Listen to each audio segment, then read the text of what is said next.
Olá pessoal, boa tarde, beleza? Bom, eu vou postar um vídeo aqui agora, um vídeo aí muito útil aí, beleza? Tem algumas informações úteis, né? Para você que é brasileiro, tá nos Estados Unidos, né? Tá com todo medo aí dessa situação que tá tendo aí, essas blitzes, essas detenções aí de imigrantes ilegais, beleza? Então, no vídeo tem um pequeno relato assim de algumas precauções, né, de alguns direitos que você tem aí, tá bom?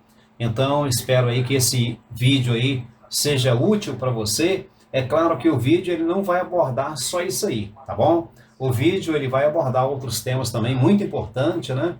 Beleza? Mas assim, o que eu achei mais interessante nesse vídeo, realmente o que eu achei interessante mesmo, são essas dicas, né, que vai ser dado para você que está aí no país, que você tem seus direitos, o que é bom você fazer, são as precauções, né, que você tem que ter aí, tá bom? Então, espero aí que esse vídeo aí seja muito útil para você, aí, tá bom? Valeu, pessoal. Um abraço aí para vocês, tá bom? Tenha uma excelente tarde aí. Deus abençoe a cada um de vocês. Ok? Fique aí com o vídeo. Tá aí mesmo o vídeo. Pequeno corte aí que nós fizemos, mas o vídeo vai aparecer aí para vocês, tá bom? Valeu, um abraço a todos. Obrigado aí pelo apoio. Obrigado aí por estar com a gente aí. Valeu. Espero que goste aí do material, do conteúdo.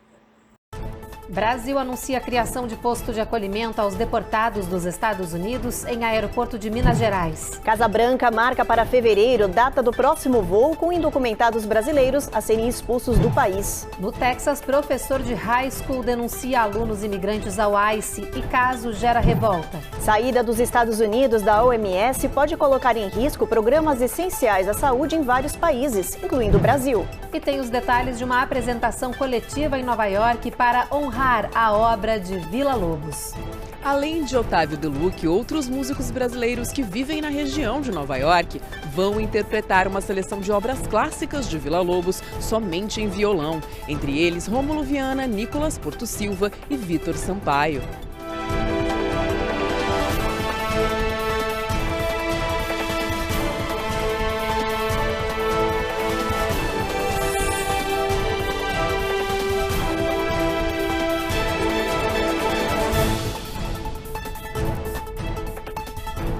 Olá, boa noite. Boa noite. Os Estados Unidos anunciaram que o próximo voo com deportados brasileiros vai sair daqui em fevereiro, da Louisiana rumo a Belo Horizonte. O Itamaraty anunciou que vai montar um posto fixo de acolhimento humanitário para receber esses deportados e outros mais no aeroporto de Confins. 1,5 milhão de imigrantes estão à espera da deportação dos Estados Unidos, segundo o relatório do Departamento de Segurança Interna americana. Desse total, cerca de 38 mil são brasileiros. Para lidar com esse alto volume de expulsos, o governo Lula anunciou que vai montar um centro de acolhimento humanitário com políticas de auxílio dentro do aeroporto de Confins. O Itamaraty disse que espera por ano entre 12 e 14 voos de brasileiros deportados. Os Estados Unidos já anunciaram quando vai sair o próximo voo com cidadãos do nosso país, em fevereiro. Em 2 semanas de governo Trump, o ICE e várias outras agências federais já realizaram operações em mais de 12 cidades santuários. Cerca de 4.800 pessoas foram detidas, uma média de 750 imigrantes por dia. A maioria dos presos tem histórico criminal, mas muitos imigrantes foram detidos apenas por estarem no país de forma ilegal. Um imigrante legal aqui nos Estados Unidos não tem o que temer. Ele não faz parte das políticas imigratórias de deportação do ICE. Mas é importante que o indivíduo trafegue com algum comprovante do seu status imigratório aqui nos Estados Unidos.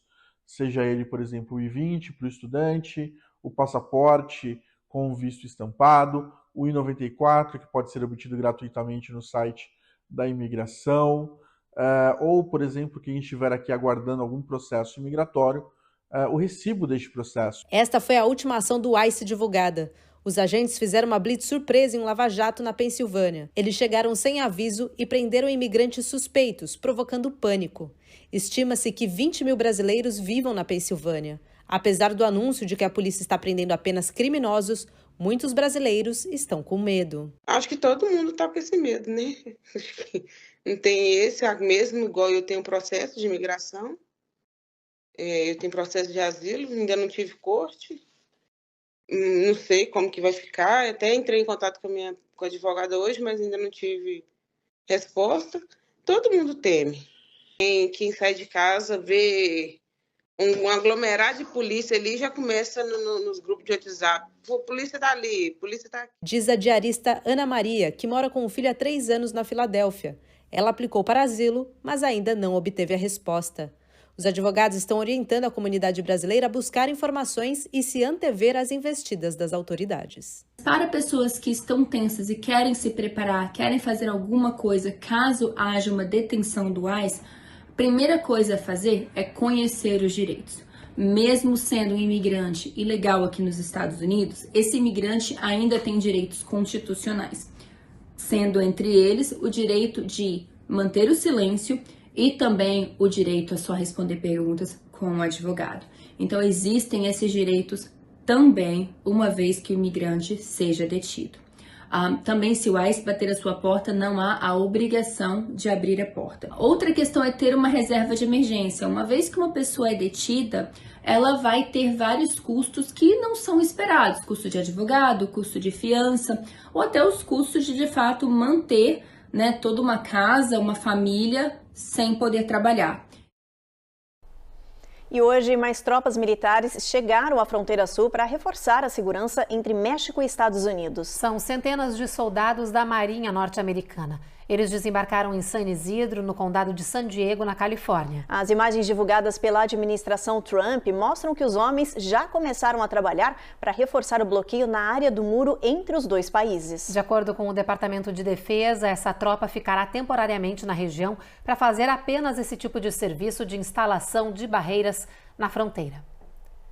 E no Texas, o educador de uma escola denunciou os alunos estrangeiros em um post da agência de imigração. A identidade dele não foi divulgada. Ele está sendo investigado e foi retirado do cargo de professor substituto. No post do ICE, em uma rede social, o homem escreveu: "Vocês deveriam vir à escola Northside, em Fort Worth. Eu tenho muitos estudantes que nem falam inglês e estão nas classes do 10º e 11º ano." Após a denúncia, o caso começou a ser investigado e as autoridades descobriram quem é o professor por trás da mensagem. Até a investigação ser concluída, ele ficará afastado do cargo. Em um pronunciamento divulgado tanto em inglês como em espanhol, o distrito escolar da região tentou tranquilizar os pais e alunos e disse estar comprometido em manter um ambiente positivo e de apoio para todos. Mesmo assim, outros professores da mesma escola dizem que agora os alunos estão com medo de ir para a aula. O caso fez com que muitos protestos passassem a acontecer na frente da escola. Students go to school to learn and feel safe. We're supposed to feel loved and safe while learning as well. That's why I love going to school. De acordo com a rede CBS News do Texas, 93% dos alunos desse distrito escolar se identificam como hispânicos ou latinos, mas não há dados sobre a quantidade deles que está no país de forma irregular. O presidente Donald Trump assinou hoje o projeto de lei anti-imigração chamado Laken Riley. Essa foi a primeira medida sancionada pelo governo republicano desde que Trump assumiu o poder há 2 semanas. A nova lei, que foi aprovada pelo Congresso, autoriza a prisão e também a deportação de indocumentados acusados de crimes não violentos. Como o roubo e furto, por exemplo. A medida inclui ainda ações contra policiais ou terceiros que resultem em ferimentos ou morte. A legislação recebeu o nome de Laken Riley em homenagem da estudante de 22 anos que foi assassinada no ano passado no campus da Universidade da Geórgia. O crime foi cometido por um indocumentado venezuelano que foi capturado e condenado à prisão perpétua. A seguir, Justiça suspende medida de Trump para congelar os gastos para programas de assistência social. E a gente fala sobre o anúncio do Banco Central que decidiu parar com os cortes de taxas de juros do país.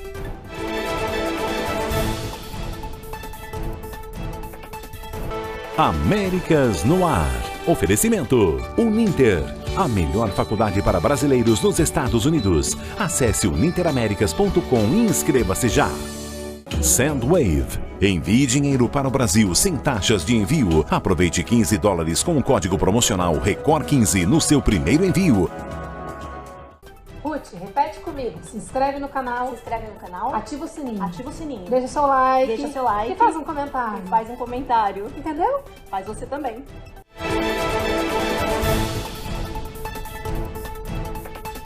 O Federal Reserve, o Banco Central norte-americano, anunciou hoje que vai manter as taxas de juros estáveis enquanto a inflação permanece acima de 2%. Após uma sequência de reduções nas taxas que começou em setembro do ano passado, agora o órgão disse que decidiu pisar no freio. Com isso, nessa primeira decisão de taxa do Fed, desde que o presidente Trump voltou ao cargo, os juros seguirão em 4,5%. Economistas prevêem que o Banco Central provavelmente vai adotar essa abordagem de espera para ver mais das políticas econômicas do presidente republicano. Há um temor, por exemplo, relacionado às medidas que ele já anunciou, como a imposição de tarifas a diversos países que podem afetar a inflação. Nós ouvimos um economista sobre essa decisão do Banco Central. Vamos ver o que ele disse.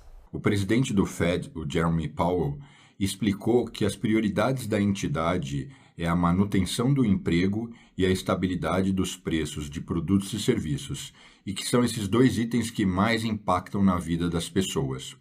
Ele ainda declarou que o emprego há meses atrás estava muito aquecido e que isso, logicamente, pressionava a inflação e que hoje tem uma certa estabilidade e ainda o emprego está sendo mantido, mas que, por outro lado, embora a inflação esteja arrefecendo e continue apresentando sinais positivos, que os cortes passados já devem ser suficientes por hora e que ele precisa de mais dados para se sentir confortável para que novos cortes existam.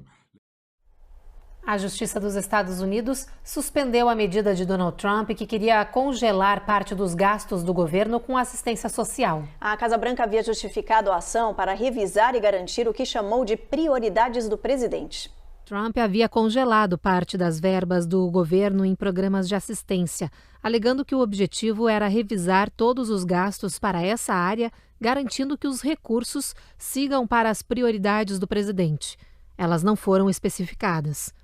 A medida chegou a afetar alguns serviços públicos, como empréstimos para pequenas empresas e programas para áreas afetadas por desastres naturais. Além disso, médicos denunciaram que não estavam conseguindo receber pagamentos pelo Medicaid, que oferece cobertura de saúde para 70 milhões de pessoas de baixa renda. Diante dos problemas, grupos que representam organizações sem fins lucrativos, profissionais de saúde pública e pequenas empresas moveram uma ação judicial contra essa política de Trump e a justiça acatou. Agora a medida está bloqueada e o governo impedido de retirar recursos desses programas de assistência até o dia 3 de fevereiro, quando acontecerá uma audiência sobre o caso em um tribunal de Washington. E depois das pressões do Congresso e da Ordem da Justiça de suspender a medida de Trump de congelamento de fundos para assistência social, a Casa Branca voltou atrás. Nesta tarde, a porta-voz da Casa Branca disse que, apesar dessa ordem executiva seguir em vigor, uma importante diretiva dessa medida foi revogada pelo presidente. E no Oriente Médio, o premier israelense anunciou que vai viajar no domingo aqui para os Estados Unidos para uma reunião marcada com o presidente Donald Trump na próxima terça-feira. A viagem de Netanyahu vai acontecer na sequência da libertação de 2 grupos de reféns que estão com o Hamas. Os detalhes com o repórter Matias Brotero. Israel se prepara para receber 8 reféns dos terroristas do Hamas na quinta-feira. 3 dos sequestrados são israelenses e 5 tailandeses. Os 3 israelenses são a instrutora Arbel Yehud, de 29 anos, o agrônomo Gadi Moses, de 80 anos, e a violinista Agam Berger, que atuava no exército israelense no dia do ataque dos terroristas do Hamas, em 7 de outubro de 2023. Mais 3 israelenses devem ser libertados no próximo sábado. Hoje, o premier israelense Benjamin Netanyahu se reuniu com o enviado especial de Washington ao Oriente Médio, Steve Witkoff, que fez parte da mediação do acordo de cessar-fogo. Netanyahu viaja aos Estados Unidos no domingo, antes do encontro com o presidente americano Donald Trump. A reunião está prevista para acontecer na terça-feira. De Tel Aviv, Matias Brotero, para o Américas no Ar. No próximo bloco, ao menos 1 em cada 12 crianças já foi exposta a algum tipo de abuso sexual online aqui no país. E saída dos Estados Unidos da OMS pode colocar em risco programas essenciais à saúde de milhões de pessoas no mundo, incluindo no Brasil.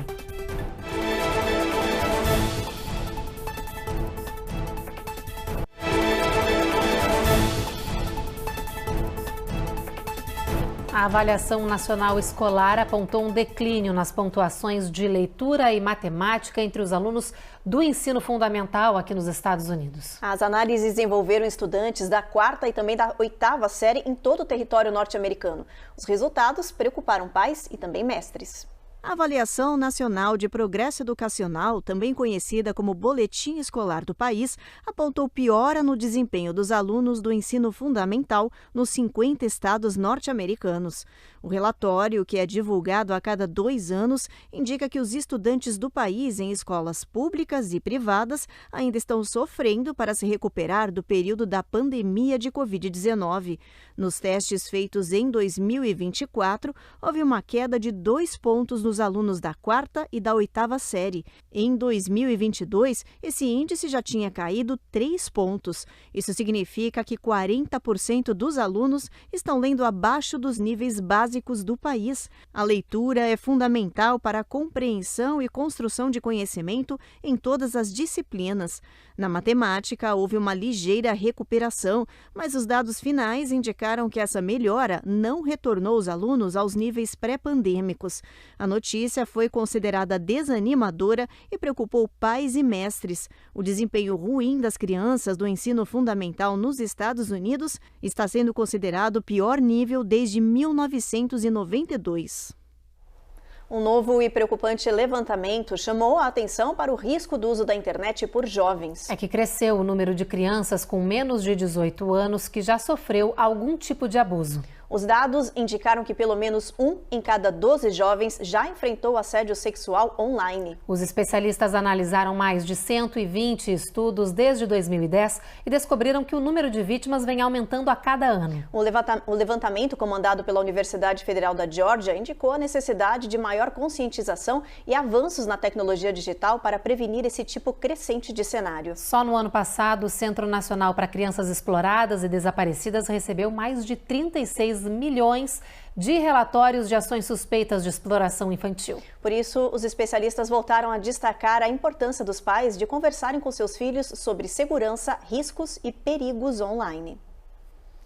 E a saída dos Estados Unidos da Organização Mundial de Saúde pode significar o fim de financiamentos de inúmeros programas essenciais para mais de 30 milhões de pessoas no mundo. E um dos países que pode ser diretamente impactado por essa medida é o Brasil. As terapias retrovirais para pessoas com o vírus da AIDS e programas preventivos podem ser interrompidos. Os detalhes com a Giovanna Locatelli. A OMS, a Organização Mundial de Saúde, disse que a decisão do governo Trump pode ser catastrófica e um retrocesso em décadas de avanços, tratamentos e programas de saúde no mundo. Os Estados Unidos são um dos principais financiadores globais de combate ao HIV. Sem esse dinheiro, muitas nações emergentes vão ser obrigadas a suspender os atendimentos, terapias antirretrovirais e outros tratamentos, incluindo o Brasil. A OMS estima que mais de 30 milhões de pessoas podem ser impactadas pela decisão da Casa Branca. E isso pode reverter décadas de progresso na redução da mortalidade causada pelo vírus e aumentar as infecções e mortes no mundo. O plano de emergência do presidente dos Estados Unidos para o alívio da AIDS, chamado de PEPFAR, tem atuação direta no Brasil. Esse dinheiro financia ações para ampliar o acesso a autotestes de HIV, ajuda no diagnóstico precoce e vários outros tratamentos. O programa também colabora com instituições como a Fiocruz para conscientização e acessos a terapias. Atualmente, o Brasil estima que 1 milhão de pessoas vivem com a doença no país. A OMS apelou para os Estados Unidos repensarem a sua posição e concederem isenção aos programas mundiais de AIDS. No próximo bloco, caça norte-americano cai durante treinamento no Alasca e piloto se salva após ejetar banco. E tem os detalhes de uma apresentação coletiva em Nova York para honrar a obra de Villa-Lobos.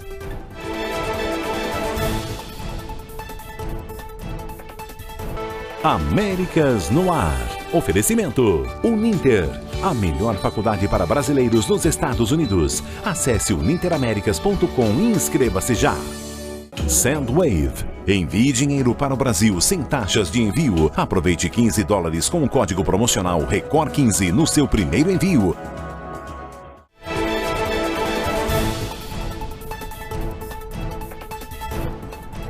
caça dos Estados Unidos caiu e explodiu durante um treinamento em uma base aérea no Alasca. O acidente foi gravado em vídeo e o mais impressionante é que o piloto conseguiu sobreviver após se ejetar do avião. A gravação mostra o caça caindo em parafuso e explodindo ao colidir com o chão. Vendo a imagem novamente, é possível ver o piloto longe do avião em um paraquedas. No final do vídeo, dá para ver que ele já está perto da terra, onde, segundo o exército, pousou em segurança e sem sofrer qualquer ferimento. Mesmo assim, foi levado para um hospital para avaliação. O incidente está sendo investigado e, segundo as autoridades, houve uma falha durante o pouso da aeronave. O caça que caiu e explodiu, um F-35, é um dos modelos mais avançados do mundo e custa mais de 80 milhões de dólares.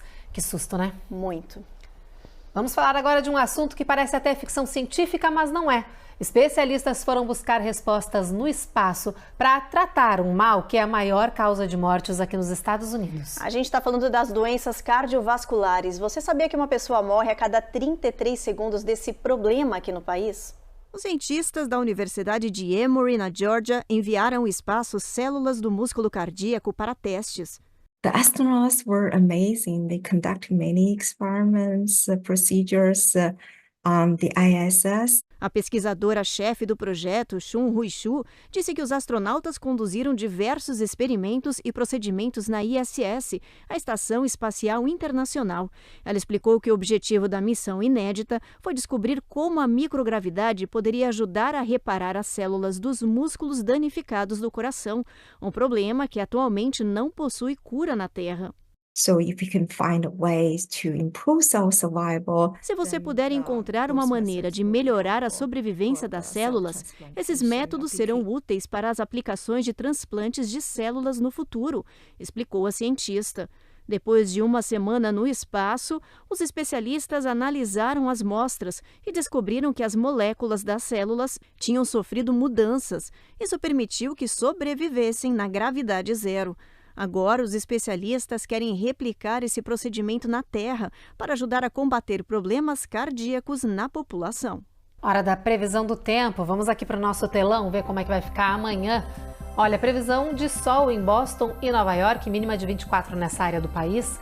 Em Charlotte, tempo encoberto, assim como em Atlanta. Nessas áreas, a máxima não passa de 60. Na Flórida, a previsão é de bastante sol em todo o estado, máxima chegando a 82 em Tampa. Em New Orleans, previsão de tempo encoberto e em Houston, trovoadas, assim como em Brownsville. San Antônio, essa tempestade, esse tempo ruim segue com mínima de 44, máxima de 75. El Paso, olha só, gente, vai brilhar sol o dia inteiro, não tem nem nuvens nessa área, máxima de 56. Albuquerque, a gente já tem neve, mínima de 25, máxima de 50. Phoenix, sol brilhando forte, máxima de 62. Los Angeles, tempo encoberto. Las Vegas, o sol continua brilhando. São Francisco, tem tempo encoberto, não tem sol nessa região, mínima de 47, máxima de 56.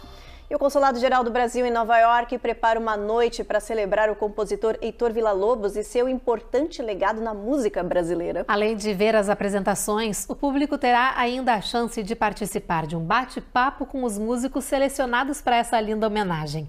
A repórter Carolina Camargo tem os detalhes.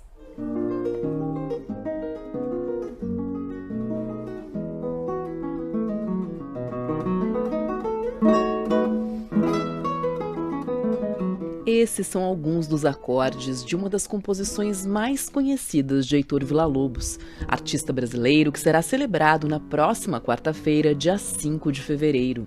E a gente vai homenagear o grande Heitor Villa-Lobos, que é um dos maiores compositores que a gente tem na nossa história, na nossa literatura, e ele revolucionou o violão. Além de Otávio Delucque, outros músicos brasileiros que vivem na região de Nova York vão interpretar uma seleção de obras clássicas de Villa-Lobos somente em violão. Entre eles, Rômulo Viana, Nicolas Porto Silva e Vitor Sampaio.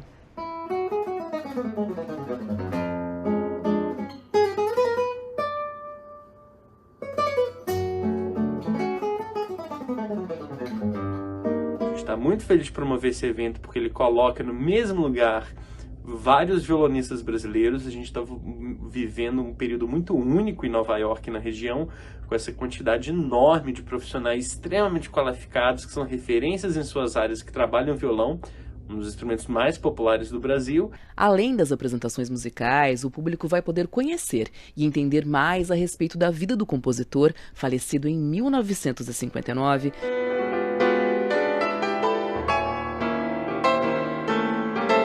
através de um bate-papo com Max Barros, da Brazilian Music Foundation, e Sebastian Zubieta, da American Society. E aí a gente vai falar um pouco dele, a gente vai falar um pouco das influências que ele causou, de novos compositores, isso tudo através de uma conversa super legal e de apresentações lindíssimas com jovens talentos do violão brasileiro.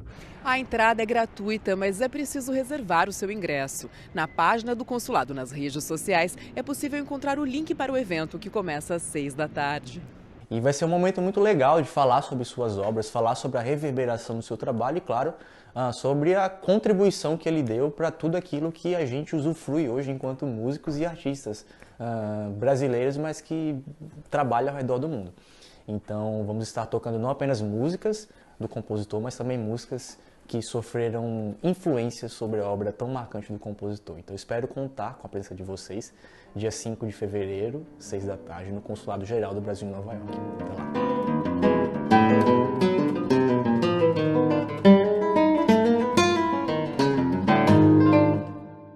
Imagina, o privilégio ver esses músicos tocando assim lindamente, vai ser incrível. Vai ser com certeza a Carol que tá com sorte, né? Tá com sorte, certeza que ela vai dar mais piadinha lá por nós. Aproveita, Carol. Com certeza. Bom, o Jornal Américas no Ar de hoje termina agora.